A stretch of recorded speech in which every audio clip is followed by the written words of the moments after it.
A cúpula executiva anual da família Mendonça era um espetáculo de riqueza e legado, realizada no último andar de sua sede em São Paulo, um espaço com paredes de vidro e vista para o Parque Ibirapuera. Fazia 6 anos desde a última vez que pisei neste prédio. Eu tinha 24 anos na época recém-saída da pós-graduação com dupla formação em Finanças e Engenharia de Sistemas. Esse também foi o dia em que minha candidatura foi publicamente rejeitada pela minha tia, Paula Mendonça. Hoje eu não era mais a Maria forasteira demitida, e sim Maria Luísa Mendonça de Castro, a CEO da Castro Participações, que é discretamente o maior cliente do Grupo Mendonça, movimentando mais de 50 milhões de reais por ano por meio de sua divisão de logística. E eles simplesmente não faziam ideia que era eu.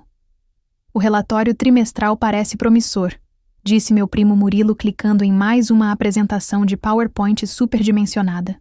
Graças em grande parte ao nosso cliente âncora, a Castro Participações. Tomei um gole do meu expresso para disfarçar o sorriso que repuxava meus lábios. Lembrei-me da voz de Murilo 6 anos atrás. Vamos lá, Maria.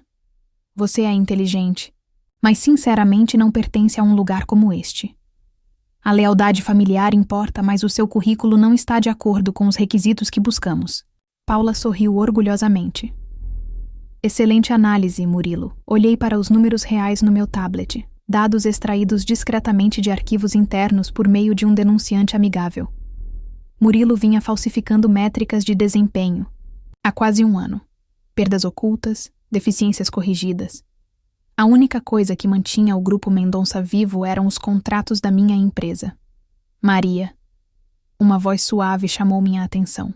A assistente de Paula, Gabi, gesticulou em direção às portas da sala de reuniões. Estão prontos para a sua apresentação. Levantei-me, ajustando a lapela do meu terno azul marinho sob medida. Um contraste gritante com o vestido de alfaiataria que usei quando implorei por uma vaga aqui anos atrás. Naquela época, eles disseram que eu não tinha vocação para os Mendonça. Quando cheguei, a voz de Murilo ecoou pela sala. Maria, o que você está fazendo aqui? Esta é uma reunião fechada do conselho. Olhei para a longa mesa de mogno, parando em cada rosto perplexo. Estou aqui em nome da Castro Participações. Precisamos renegociar vários termos do contrato antes da renovação. A sala parou. Paula estreitou os olhos. Não é assim que funciona. A Castro Participações sempre envia um representante do grupo externo. Eu sorri. Eles enviam. E você está olhando para ela. Silêncio. Murilo parecia ter esquecido como piscar. Minha prima Sandra deixou cair sua caneta. O peso da compreensão tomou conta de seus rostos. Isso não é possível, Paula engasgou.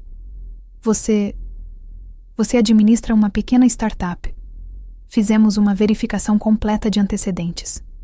Toquei na tela projetando meu próprio conjunto de slides. Esta startup era uma fachada. A Castro Participações é minha. Eu sou a dona e administro há 6 anos. Suspiros quebraram o silêncio. E assim, num piscar de olhos, a garota que eles dispensaram se tornou a mulher da qual seu império agora dependia.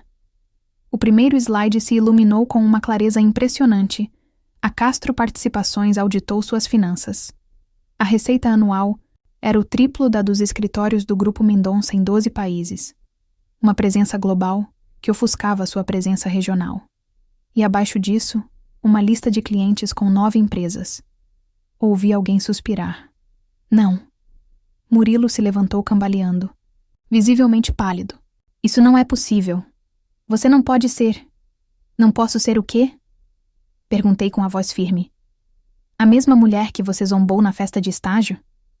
A sobrinha que não era Mendonça o suficiente?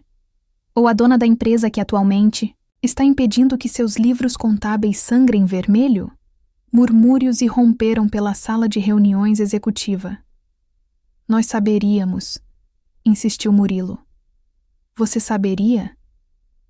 Arqueei uma sobrancelha. Da mesma forma que você sabia sobre os 8.200.000 reais escondidos por meio de manipulação de estoque e esquemas de receita diferida? O queixo caiu. Ao redor dele, os membros do conselho se entreolharam, cochichando furiosamente. Passei os últimos 6 anos transformando a Castro Participações no que ela é hoje, respondi friamente. Enquanto vocês brindavam por me manterem distante, eu silenciosamente me tornava a tábua de salvação de vocês. Os nós dos dedos de Paula ficaram brancos enquanto ela agarrava os apoios de braço da cadeira. E por que se apresentar só agora? Cliquei para o próximo slide. Uma análise da dependência do Grupo Mendonça da Castro Participações. Não foi sutil. 82% da receita de logística, 70% do novo crescimento, mais da metade das iniciativas, restantes de retenção de clientes, dependiam da infraestrutura controlada pela Castro Participações e precisava ser renegociada, eu disse. E com base no que descobri, não tenho certeza se ainda há muito a ser salvo. Não é bem assim, gaguejou Murilo. É sim. E esses contratos serão renovados em 5 dias úteis. Interrompi. E como CEO da Castro Participações, tenho sérias preocupações com a estabilidade do Grupo Mendonça. Sua estabilidade, primo. A sala explodiu. Os membros do conselho exigiram explicações. Paula Mendonça lançou um olhar mortal para Murilo. Sandra murmurou algo sobre responsabilidade corporativa. Permaneci imóvel, calma, composta. Que a tempestade os atingisse primeiro. Convocarei uma reunião de auditoria de emergência amanhã às 9 horas, disse eu, pegando meu tablet e minhas anotações. Minha equipe apresentará uma análise forense completa das suas finanças. Sugiro que apareça preparado. Isso é vingança, acusou Murilo com a voz trêmula. Tudo porque não lhe demos um lugar à mesa. Parei na porta. A lembrança daquela rejeição de 6 anos atrás ainda ecoava. Seu rosto presunçoso, o olhar frio de Paula, a risada que se seguiu quando saí de cabeça erguida, mas com o coração em pedaços. Não, Murilo, isso não é vingança. Eu disse, olhando-o fixamente nos olhos. Isso são negócios. Exatamente o que você disse que eu nunca entenderia. Olhei para o meu relógio. 9 em ponto. Não se atrase. Embora a pontualidade nunca tenha sido uma constante no seu lado da família, não é? Assim que entrei no corredor, as vozes atrás de mim se fragmentaram em acusações. A calma de Paula se rompeu. Murilo tentou justificar os números novamente. Meu assistente Leonardo estava esperando perto do elevador. Ele estendeu uma garrafa de água com gás. Como foi? Exatamente como planejado, eu disse entrando. Se você tá achando essa reviravolta satisfatória, acredite. Você não vai querer perder o que acontece na reunião de auditoria do dia seguinte. Já, clica em gostei e aproveita para me dizer nos comentários qual o seu tipo de história preferida. Assim eu consigo fazer mais do que você quer ver. Entrei no elevador e apertei o botão do saguão. Está tudo pronto para amanhã? Perguntei. Relatórios completos de auditoria, uma análise detalhada da manipulação financeira do Murilo e uma análise de dependência que vai revirar o estômago deles, respondeu Leonardo com um sorriso calmo. Eles não vão saber o que os atingiu. Pensei na cara da tia Paula quando a ficha caísse. Em Murilo em pânico e pálido lutando para segurar números que nunca foram reais, e nos anos em que sussurraram pelas minhas costas que eu não era adequada para o legado dos Mendonça, que eu não tinha o currículo necessário, que eu não pertencia. Me mande o rascunho mais recente da carta de rescisão, pedi a Leonardo. Quero dar uma olhada antes de amanhã. Você vai mesmo? Se retirar de todos os contratos? Perguntou ele. Sorri. Digamos que eles finalmente entenderão o que é poder aquisitivo e amanhã aprenderão o que é um negócio de verdade. Na manhã seguinte, cheguei à sede do Grupo Mendonça 1 hora mais cedo. O mesmo prédio que me havia recusado. O segurança ainda era o mesmo cara de 6 anos atrás. Ele levantou-se tão rápido que quase derrubou o café. Seja bem-vinda. Ele hesitou, as tábuas já se juntando lá em cima. É engraçado o que o cheiro de colapso faz com as pessoas. Assim que entrei no elevador executivo, o cromo polido refletiu alguém que eles nunca viram chegando. A mulher que eles haviam afastado estava prestes a segurar a caneta sobre o destino deles. A sala de reuniões executiva estava lotada quando entrei. O silêncio pairava no ar. Paula estava sentada na cabeceira, sua presença vazia. Murilo sentou-se curvado ao lado dos advogados corporativos, cercado pela tensão e pela negação. Membros independentes do conselho já cochichavam com as sobrancelhas franzidas diante dos resumos impressos. Atrás de mim, minha equipe de analistas entrou em fila, todos cuidadosamente selecionados, todos discretamente incorporados ao longo dos últimos 5 anos coletando dados, enquanto os herdeiros do Grupo Mendonça jogavam seus jogos de legado. Bom dia, disse suavemente. Vamos começar, Maria Luísa? Perguntou Paula Mendonça com a voz despida de frieza. Antes de começarmos, talvez pudéssemos conversar em particular. Inclinei a cabeça levemente. Acho que já tivemos conversas familiares particulares o suficiente, não acha? Acenei com a cabeça em direção à minha equipe. Distribuam os relatórios, por favor. Papéis farfalharam como ventos de tempestade. Depois, sons agudos de suspiros. Um membro do conselho praguejou baixinho. Isso não pode estar certo, murmurou um diretor virando as páginas. Todas essas perdas, esses números... Ah, eles estão corretos, confirmei, abrindo minha apresentação. Vamos começar com a contabilidade criativa, certo? Olhei para Murilo. Você gostaria de explicar como mais de 8 milhões de reais em prejuízos foram ocultados, em despesas operacionais diversas?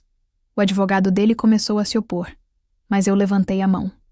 Ou deveríamos avançar para as métricas infladas de clientes, os ativos fantasmas, ou a parte em que, sem os contratos da Castro Participações, o Grupo Mendonça está tecnicamente insolvente?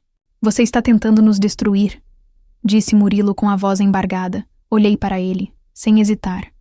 Não, Murilo, você fez isso sozinho. Você esquece que tem família Maria Luísa?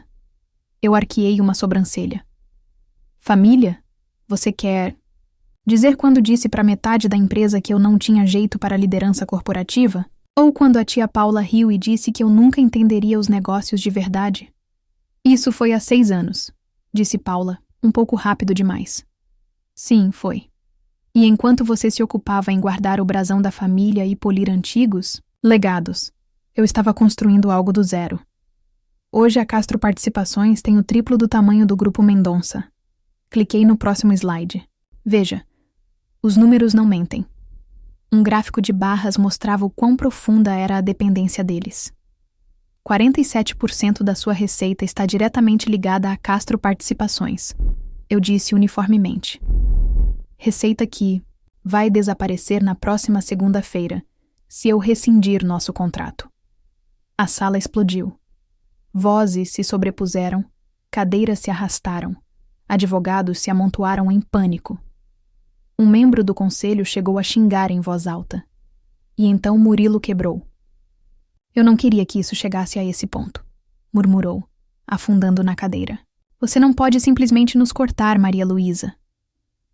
Paula se levantou, o rosto vermelho de fúria. Vamos tomar medidas legais caso você faça isso. Com base em quê? Perguntei com a voz fria. Que sua sobrinha rejeitada teve um desempenho superior ao de toda a sua equipe executiva? Que as declarações fraudulentas do seu filho foram descobertas antes que os órgãos reguladores interviessem? Inclinei-me para a frente. De qualquer forma, deixe seus advogados deporem. Sobre Murilo, eu adoraria que eles explicassem os passivos extrapatrimoniais e as fontes de receita fantasma. Um membro do conselho, de cabelos grisalhos, pigarreou. Senhorita Maria Luísa, dadas as circunstâncias, talvez precisemos discutir transições imediatas de liderança. Transições de liderança? A voz de Murilo falhou. Esta é a nossa empresa. Na verdade, eu disse, deslizando um envelope lacrado sobre a mesa. Não por muito tempo. Dentro havia 2 documentos. Opção 1, eu disse. O Grupo Mendonça concorda com uma reestruturação completa. Murilo renuncia. O Conselho nomeia uma liderança independente. Continuamos uma parceria em escala reduzida, com supervisão. Opção 2? Perguntou Paula suavemente. Eu saio. Todos os contratos serão perdidos. E minha equipe jurídica encaminha as conclusões da nossa auditoria para os órgãos reguladores federais. Verifico as horas no meu relógio. Você tem 1 hora. Isso não é negócio. Murilo disparou. É vingança. Não, primo, eu disse baixinho. É exatamente o que você disse. Negócios são implacáveis, baseados em mérito, e apenas para aqueles que pudessem provar que pertenciam. Recolhi meu tablet, minhas anotações, meu silêncio. Estarei no escritório. Você disse uma vez que eu jamais mereceria, acrescentei. A suíte da presidência. Engraçado como as coisas mudam. Deixei-os lá, cercados de relatórios, evidências e pânico. Quando cheguei à minha suíte privativa com vista para o parque, peguei meu telefone que vibrava sem parar. Mensagem da minha mãe. Como você pôde fazer isso com sua tia? Do meu pai, você está destruindo a família. E até dos meus primos. Você nos arruinou, Maria. Ignorei todos eles. Em vez disso, abri uma pasta empoeirada enterrada na minha caixa de entrada. O e-mail de rejeição que Paula me enviou há 6 anos. Querida Maria Luísa, embora admiremos sua ambição, sentimos que lhe falta o instinto de liderança necessário no Grupo Mendonça. Talvez uma função com menos responsabilidade se adequasse melhor. Atenciosamente, Paula Mendonça. Sorri e cliquei. Arquivar. Imprimi o antigo e-mail de rejeição e o coloquei sobre o que em breve seria minha nova mesa. O conselho, agora diante de evidências inegáveis das declarações fraudulentas de Murilo e da forte dependência da empresa da Castro Participações, só tinha um caminho racional a seguir: aceitar meus termos ou perder tudo. Ao pôr do sol, estava feito. Murilo renunciou. Sua saída foi tão discreta quanto tardia. Paula, destituída de sua influência, foi pressionada a uma aposentadoria precoce, contra a qual ninguém na sala tentou lutar. E o Grupo Mendonça, outrora um reduto de nepotismo e orgulho de famílias ricas, seria reestruturado sob minha supervisão. O império familiar, para o qual antes alegavam que eu não era apta a ingressar, agora se reportaria a mim. Leonardo entrou em cena assim que os papéis finais foram assinados, com uma garrafa de champanhe gelado na mão. Parabéns, disse ele com um sorriso, pela sua aquisição tão elegante. Não é uma aquisição, respondi observando. Pela janela, Murilo e Paula silenciosamente empacotarem seus escritórios em caixas de papelão. Só negócios. Do tipo que me disseram que eu nunca entenderia. Meu celular vibrou de novo. Dezenas de mensagens não lidas. Mãe, você não precisava humilhá-los. Pai, não é assim que família lida com conflitos. Primos, crescemos juntos. Como você pôde? Ei, antes de continuarmos, como foi o seu dia? Tá tudo bem com você? Eu sei que nem sempre perguntamos isso um ao outro, especialmente em um mundo que tudo acontece tão rápido, mas eu adoraria saber. Porque às vezes, simplesmente ser ouvido é o primeiro passo para se sentir visto. Digitei uma mensagem no grupo, de bate-papo da família, e cliquei em enviar. Não se preocupem com o sobrenome. O Grupo Mendonça finalmente está em mãos qualificadas. Então desliguei o telefone e voltei-me para a janela, observando o pôr do sol no Parque Ibirapuera, e à medida que o sol se punha atrás do horizonte, uma nova espécie de paz se apoderou de mim. Não era a aprovação ou o reconhecimento, mas a clareza do poder conquistado. Porque às vezes, o sucesso não é conseguir o emprego pelo qual você implorou. É construir algo tão inegável que eles são forçados a sentar à mesa e negociar com você. E às vezes, a melhor vingança não é vingança. É se tornar o chefe deles. Paula estava certa sobre uma coisa. No entanto, eu não era qualificada para trabalhar no Grupo Mendonça. Eu era qualificada para liderá-lo. E se você chegou até aqui, quero agradecer não apenas por ouvir a minha história, mas por compartilhar comigo cada lição aprendida com muito esforço, através das nossas histórias. Quando disseram que Maria não era boa o suficiente para sentar à mesa deles, ela não lutou por um lugar. Ela construiu a sua própria mesa. E no fim, eles não tiveram escolha, a não ser ficar em volta da dela. Agora quero saber de você. Você já foi subestimada, ignorada ou rejeitada por pessoas que deveriam apoiar ou acreditar em você? Conte-me como você continuou em frente, mesmo assim. Porque, se tem uma coisa que aprendi, é que a força silenciosa causa um impacto mais forte. Se alguma parte desta história ressoou com você, clique no botão de inscrição, não apenas para me apoiar, mas para se apoiar. Porque histórias como esta não são apenas sobre vingança ou jogos de poder. Elas são sobre encontrar sua voz, honrar seu valor e reescrever seu lugar no mundo. E sabe mais o que eu sei? Eu sei que você não precisa de permissão para começar. Você não precisa de aprovação de ninguém para crescer. E definitivamente você não precisa da bênção de ninguém para se tornar quem sempre foi destinada a ser. Então, vá em frente. Arquive essa rejeição. Construa o que disseram que você não conseguiria. E quando finalmente te reconhecerem, certifique-se de que seja porque você se recusou a desaparecer. Até lá, estarei aqui, compartilhando histórias como essas e esperando para ouvir as suas, porque às vezes a melhor história de sucesso começa com um não, e você transformando a rejeição em poder. Se quiser mais, temos histórias excelentes que devem estar aparecendo aí na sua tela agora, certo? Um beijo no coração. Até o próximo.